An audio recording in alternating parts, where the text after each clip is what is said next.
I'm currently sitting on a stool with 5 pillows on it to be tall enough for this. Hello guys, I am back again with another video.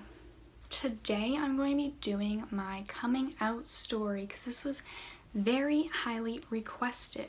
And I was gonna do this anyway, but here we go. Long awaited. Well, maybe not that long because I've been doing YouTube I've been doing YouTube for less than a month. But you know what I mean. I have my computer over here, so if I look over there, it's because I'm looking at my notes. I took some notes for this. Because you know, you gotta get this to be a quality video, so let's get started. For a lot of people, being gay was something that they knew from the time they were a little child, but that was not the case for me. I probably didn't start thinking about this until I was like in grade 7 or like the beginning of grade 8, so middle school. When I was in elementary school and stuff, I had crushes on boys. I thought they were cute, but obviously at that age you don't really know because you're still a kid, you haven't hit puberty, so you don't really know what's going on. But so I never really considered the idea until I got my first boyfriend. Now I'm gonna be making a separate video about this with my friend Lindsay because it's pretty funny. It's, you know, like pretty funny story, and a lot of people want that because I did a live where I talked about it and people were like, you should make a video. So I was like, okay. But anyways, so when I was in 7th grade, about halfway through the year, or just kidding, it was in October or something, it was not halfway through the year, pranked, a boy texted me, or he Snapchatted me and was like, I like you. And I was like, I didn't have a crush on him, but I was like, I want a boyfriend. So I was like, I like you too. And then we started dating. We literally never talked in person because of me. I was awkward, as I still am, but even more awkward with him. So our relationship was basically all over text. We were in 7th grade, so I guess this was a bit normal, but also kind of weird because there were some couples at our school who would like talk in person like you're supposed to do, but not me and this boy. The one thing that we did in person was after school, every day, he would come to my locker and give me a little hug. And this was always very uncomfortable for me because I was nervous, but it was fine. Like, I got into the routine of it and it was okay. But one day, he hugged me and then he leaned back, still like hugging me sort of, and was like, kiss? And I was like,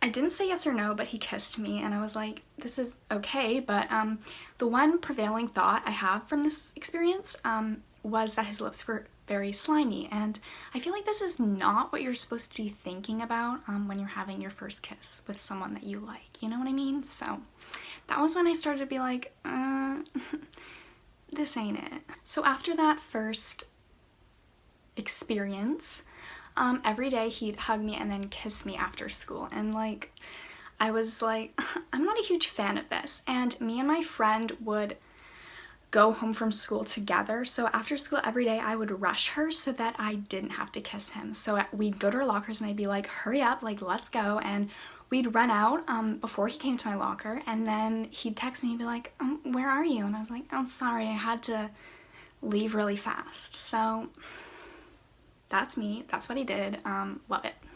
After a little bit, he broke up with me. Not surprising, I was an awful girlfriend, so I'm sorry to my first boyfriend, like, gay, so, oof. But yeah, not surprised. And then at the end of 7th grade, sort of in the summer and the beginning of 8th grade, I started to watch videos of couples like Rose and Rosie and Shannon and Cami, and I was like, this is so cute, but I was just like, I'm just like a supporter. I just think they're cute. I was like, it isn't me, like I'm not gay like them, but you got a storm coming, honey. Watching these videos led to YouTube giving me recommendations for coming out videos, and then I started to watch those and be like, oh, that kind of makes sense. Like, oh. At this point, I was in like end of 8th grade, beginning of 9th grade, and I started to sort of look back at my experiences with my boyfriend, and I was like, maybe I like girls. Like, that that's quite possible. For a long time after this, I was convinced that I was bisexual because I was like, boys are still cute, and like kissing them wasn't absolutely revolting, and you know, like I still like them. I would literally think about this like every night, and then I started to realize that I can still find boys attractive without actually being attracted to them. And it took me a long ass time to separate those two things and be okay with that. But I finally sort of came to terms with the fact that I was gay sort of end of 9th grade. By April of 10th grade, I was becoming more confident with myself, and I sort of wanted to tell people, so I decided to tell my friends. And I was so freaking nervous about this that when we were going to hang out, I texted them the night before telling them that I had to tell them something just so that I wouldn't chicken out. We ended up going to get bubble tea, and they were like asking me, what do you need to tell us? What do you need to tell us? And I was like, I'll tell you in a bit, blah, blah, blah. And they were trying to guess what it was, and I would just be like, no, even if one of them guessed what it was, and I said, no, even though, yes. But eventually when we were walking back to my house, we got to this park like a couple blocks from my house, and I was like, okay, let's do it. So we went up to this little field by a forest thing and sat down, and I was like, okay, I need to tell them, but I literally could not say it. For the life of me, I could not speak the words. So I ended up typing it out on my phone in my notes, and then I handed it to one of my friends for them to sort of like pass around the circle, and I closed my eyes and plugged my ears and like crouched down so I didn't have to listen to what was going on because I was that freaking scared.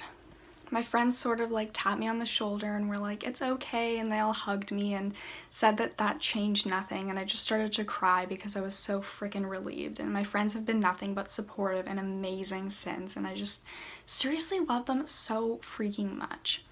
It took me until November of my grade 11 year to be able to tell my parents. I kept wanting to do it, and when I'd be alone with them, I'd try to say it, but then I'd chicken out, so I ended up deciding to write it in a letter for them and to just sit with them while they read it. So one weekend night, I called my mom up to my room, I gave her the letter, and I just sort of sat with her as she read it, and I cannot explain to you how freaking scared I was in that moment. As she was reading it, I saw her start to tear up, so I was like, oh my god, like, what is happening?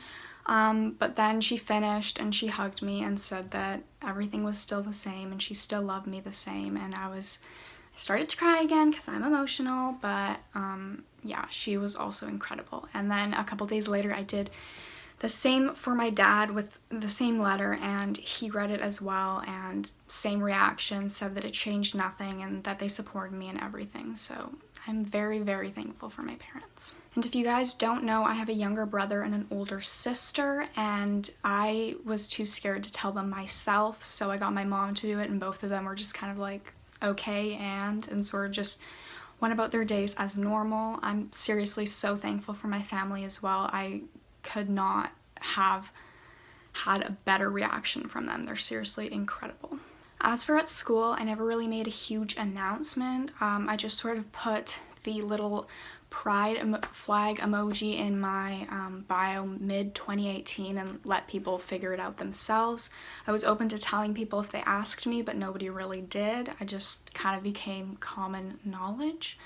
And then when I posted my first video of me and Elia meeting for the first time, I got so many kind messages from people at my school who I'm not close with or have never really talked to. So everyone has just been so kind and so amazing, and I'm seriously the luckiest ever. Like, I can't believe it.